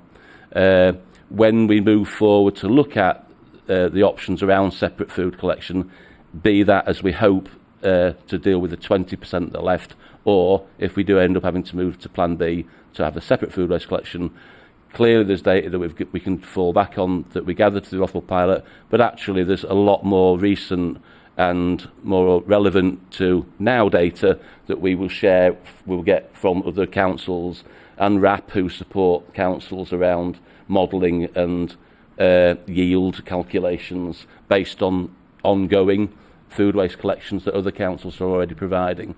So there's loads of data out there, and it's about using the most up-to-date data that's recommended to us, particularly those that councils are already still doing it, and the professionals such as RAP that are experts in this field. So we will pull all that together in working out how best to do that in Leeds in the future. Councillor Haig. Yeah, just to clarify some of what you said. So for households that can't have a brown wheelie bin collection for whatever reason, the intention is to try and provide that food waste service. And so how do you envisage that? Would that be a caddy collection then? And would that require separate vehicles? Again, this I'm guessing at this stage, because what we're saying is we'll move to that in terms of how best to deliver that. Looking at what other councils do, like I say, particularly in these more harder to access and reach properties. But so I surmise that one of the most likely options is that we would end up with, as you've described there, a caddy in the kitchen and some form of receptacle that then the waste transferred and presented for collection. Because that's what happens most, and that's what happened in the Rothwell pilot. That's what I would guess would happen. One of the issues that we will need to consider when we get to understanding how we're going to do with the 20% is, are we going to deliver that as a council, or is that something we would contract out, for example? So it might be that the market decides what that solution is. That wouldn't be our preference, and that's not the current council policy around looking at how we deliver things. But again, when we need to get to that point to understand what's deliverable and affordable and practical. But that's how I'd see it. I think there is a third way, which we kind of touched on, when you talk to councillor about, well, should it be a stark choice between having a large brown bin or having a separate food collection? Is there an in-between where we can have a smaller brown bin, for example? So you can have a brown bin commingled service, which in reality might almost be entirely food, but it's not a full-size bin, it's a smaller size wheelie bin. So there is a third way as well around that. But again, these are exactly the sort of things, and exactly why we're in this position now, to wait until we are now, when we think we've got the money confirmed. We don't exactly know how much it is, how it's calculated, but we're assuming it's in the settlement. We can start now to move forward a bit degree of certainty and start to have this more detailed conversations. And we'd certainly want to engage as much as we can with councillors in that. Councillor Renshaw. Thank you, Chair. I'm going to refer back to the point that Councillor Galton made about the trials that were done about 10 years ago, because they were rolled out around the sheltered housing area in Robin Hood, and the information we were given at the time is that we're going to trial it in the sheltered housing area, and then it will be rolled out depending on whether or not it's feasible or unfeasible, and it was stopped. So I just wondered what lessons have been learnt. I know you've already explained some, but what lessons were learnt from that that's going to differ from the new programme? Again, Rosie or Phil, if you are able to jump in, because I think you were around, it's before my time at the service when the pilot was happening. But I think, again, rewinding back, the pilot stopped, I think, around the time COVID came. I think that was it was paused and then stopped after that. So it was paused at the time COVID came to prioritise other service delivery. And then as part of the budget setting process subsequent to that, it was stopped. So and so we do have that data, albeit it's already 5 or 6 years old, and we have the experiences that we can draw and call on through members or people you might point us towards. And that's what we will do when we look towards a food-only collection for parts or the rest of the city. But I repeat that there is also good quality learning that we can lean on from other councils that in the last 5 years have been are doing it now. And there is a consultancy, environment consultancy called RAP. Can you remember what it stands for? none of us know, that provide that professional advice to councils funded by government around exactly this issue. So we'll pull all that together, but we'll certainly won't forget the Rothwell pilot in terms of coming back to understand the lessons learnt from that and the informed view of residents and members around that, certainly. But at the moment, we're not there yet, and it's 6 years old, so we're not considering it at the moment. Can I just add as well, at the same time, they were also on about collecting garden waste, but composting all the garden waste so that they could then reuse it within parks. And I didn't know if there were any agreement or any plans in place to start that programme again, so that there'll be some compost, although it takes a lot of years to... Councillor Renshaw, compost. that might be something which is able to be responded to in the next paper that comes next time we have our meeting, which is all about the other dry recyclables and whatever. Yeah? Yeah. But we'll get you an answer eventually. Councillor McCluskey. Thank you, Chair. Just in terms of looking at the timetable, you have late 26, early 27 getting out more brown bins to places that don't currently have brown bins. Will that include some of the new estates that we were? I'm thinking of one of our examples in Farnley and Wortley is Whitehall Grange, which was built with gardens, etc. But I believe the Section 106 didn't include the costs for brown bin, and so they've never received them. Though I get relentless emails saying, when are we getting our brown bins? So is that sort of the areas that would be included in the rollout? Thank you, Councillor. Yes, another extremely important point.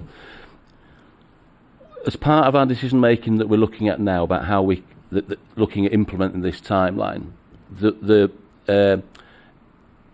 we're trying our best to get to a position where we can introduce this commingled organics collection service across the existing 60% and hopefully increase to 80% as soon as we can. We're trying our best to do that for this year, but it'll be fully reliant on a new procurement process that we'll have to undertake to find the contractor and their capacity to be able to start delivering it for us. So we're aiming for this year.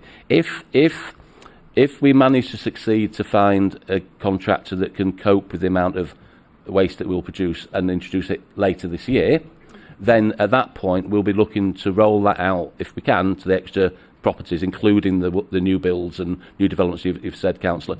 If that proves not possible within that timescale, a fallback will be to look at, right, in the meantime, while we're still only collecting garden waste, as we currently do, until we introduce food waste, we will still look at those additional new builds that have been built over the last 3 or 4 or 5 years since we last did the review for the garden waste routes, and add them anyway.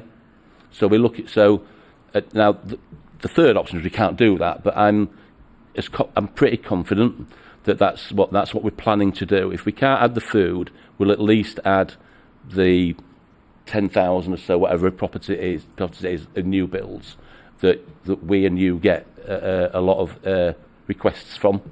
Why don't we have a brown bin? Everybody else does round us. So we will do what we can to deal with that anyway. It's whether that includes food or not. Can I just, Chair, come back to, I didn't answer an important point I think yourself made about the 31 councils that are exempt at the moment. Just to clarify the reason for the exemptions, it's not quite as you described. And again, Phil, do help me here if you can, if you need to.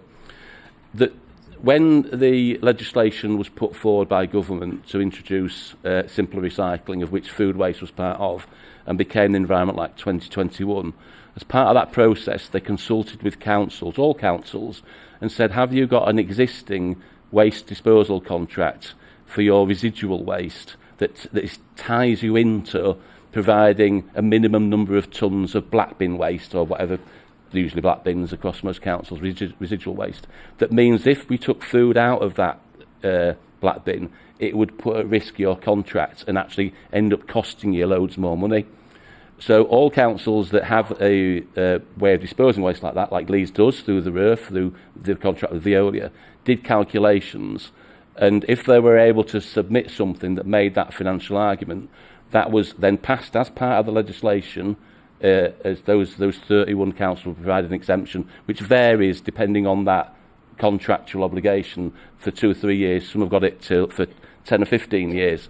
We did that calculation, and we couldn't make that case. So our calculations at the time to take food waste out of the residual waste meant we still were fulfilling our contractual obligation. So it's not quite as you described, Councillor, but along those lines, yeah. Thank you for the clarification, which leads to another question really now, doesn't it? So we talked earlier about how the cost had doubled when you went out to market to look at a contract to take on our waste. So at the moment, for us, the collection of food waste in the manner that we've got is actually a budget pressure. So we've got to find more money to pay for it because you're paying a contractor to take our waste away. Did we not consider the risk that there is being reliant on the market and an outside contractor whose prices might go up, and actually consider processing the waste ourselves? Because I'm assuming that these companies do make a profit, and therefore, in the spirit of what we're meant to be doing with budgets, which is prevention, so we're preventing stuff going to landfill, we're preventing, methane going into the atmosphere, we should also be looking at income generation, aren't we, when we're looking at our budget proposals? So was that not taken into consideration when we looked at the treatment of this waste to, for instance, generate gas that could be sold onto the network, etc.? So, in terms of the council considering whether it can run its own facility and potentially, I think as you're describing, Chair, is to then also run it as a business in effect, offering that capacity to presumably neighbouring councils or private sector, that isn't something we've considered as a viable option for Leeds. No, we haven't looked into any detail in that. Mainly because we don't have the expertise within the council to do and deliver that, and for up to this point as well, we didn't have the money to do that, so we couldn't have done it up to this point anyway, and we were unsure as to whether we would have received any money to deliver that anyway through what at the time was described as new burdens money, and that's my other point about the other part of the question around affordability and how concerned are we about the doubling of the cost of our original modelling. Obviously we're concerned because we don't want to spend money that we don't need to spend ultimately, but the funding of the collections of the service of the garden waste and the food waste up to the point that we take it for processing was always going to be met from what was at the time we thought was new burdens money, but now is met through the addition to the financial settlement. So to a degree, it was a case of, well, we've promised we're going to get the money for it anyway, so it'll cost what it'll cost. But no, we haven't as a council taken any proposals or looked at any exercise around our own facility now. Can I just come in? Chair? Yes, Councillor Rafiq. Yeah, I think it's not rocket science, to set up something like that unilaterally on your own. The setup costs, then disposable costs.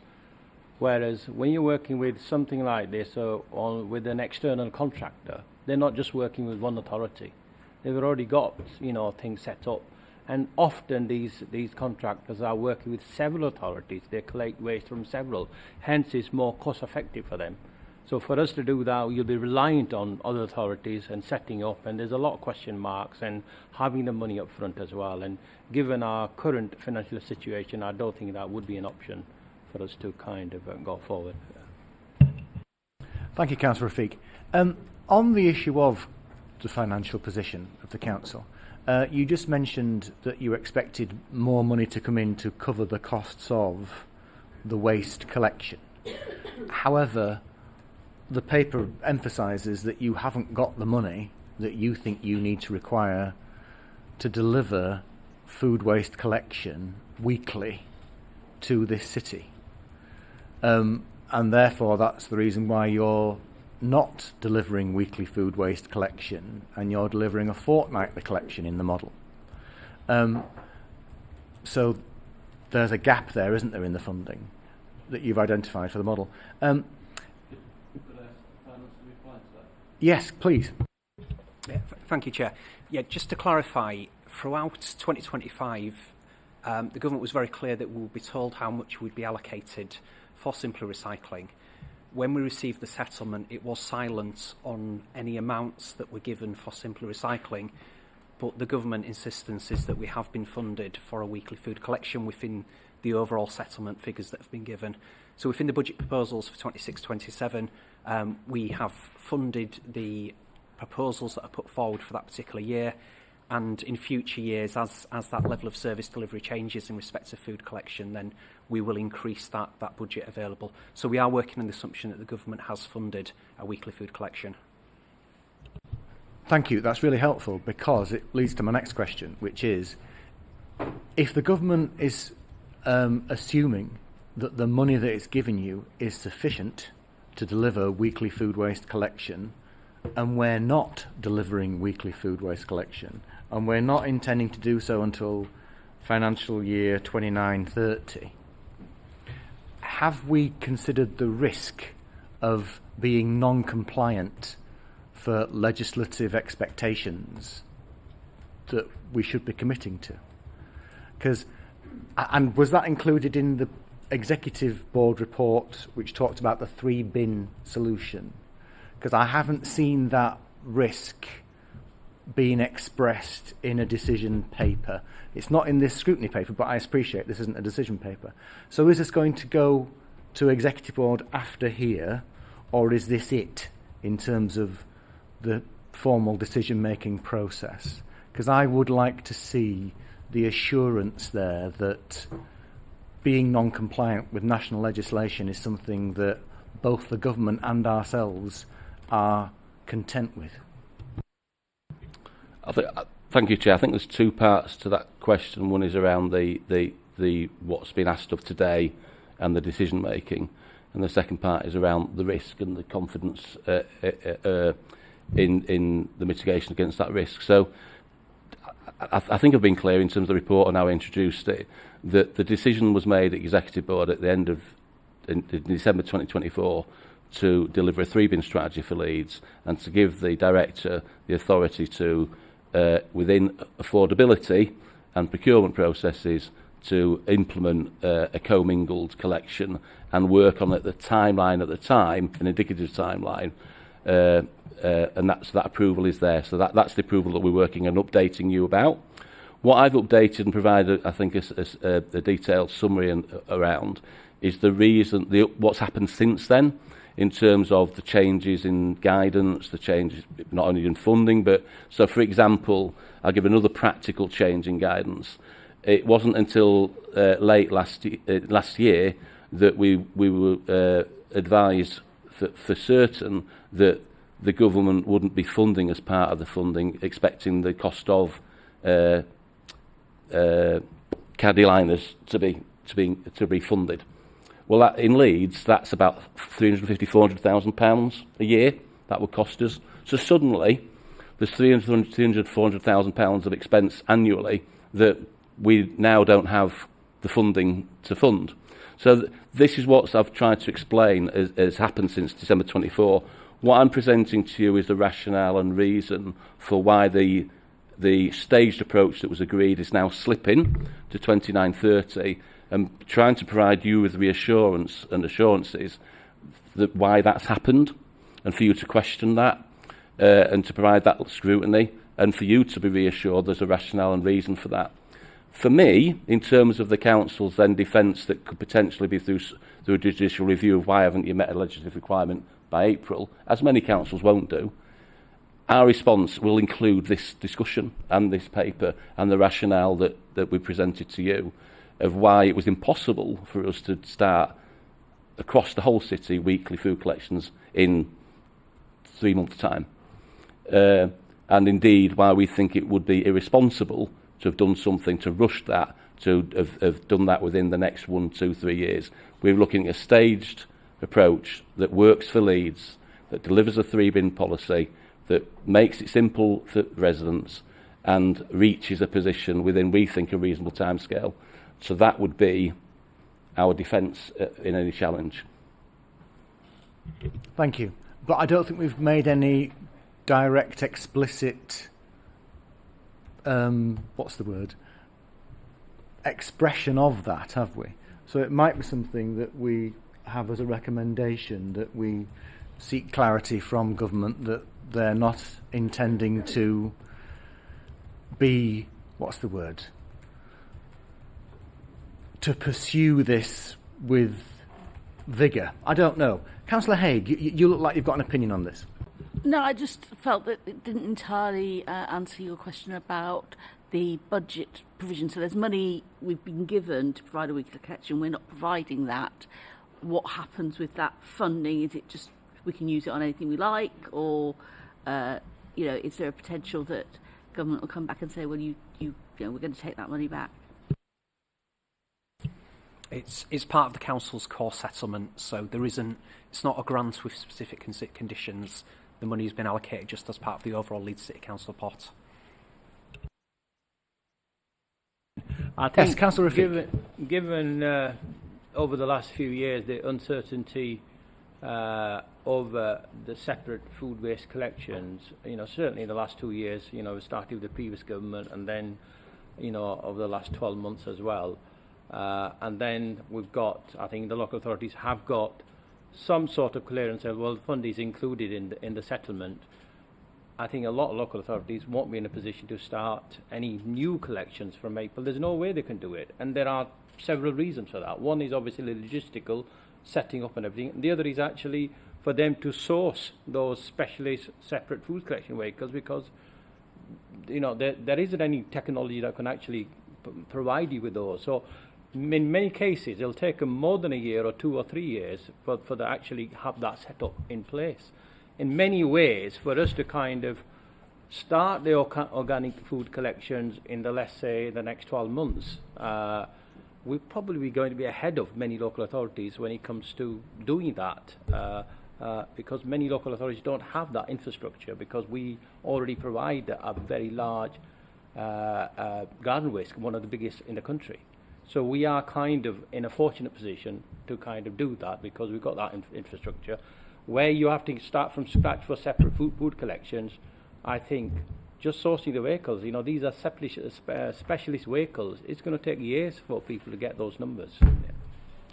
So the government actually is aware of that it's not going to happen in the next 12 months for most local authorities. So you're looking at probably not hundreds, thousands of vehicles, and the infrastructure isn't there to produce those. Thank you, Councillor Rafiq. I think the problem is that all of that you've just mentioned is a supposition, as opposed to with any element of certainty. And I'm just wondering how we might get that certainty to give ourselves the assurance that the path that you've set for us as a council is one that is agreeable to the government, which has set specific legislative timescales for us. James. Yeah, just to be clear, Chair, that we have written to government to outline clearly the challenges that we face with meeting those legislative requirements. We did that in some detail towards the end of 2025, so it's fairly recent, and we did get an acknowledgement of a response in terms of thanking us for making them aware of our plans in that regard. Okay, thank you. Well, I don't have any further questions that I'm aware of on this item. We really do appreciate you coming and speaking candidly with us on an area which is really important for the people of Leeds, because they've shown over quite a long time now an appetite for better recycling, and it's nice to be able to respond to that. Thank you for your attendance. We now have another item on our agenda, which is item 10. Date and time of next meeting, which is 12th of February. 12th of February. Oh, not too far. And thank you, and see you next time.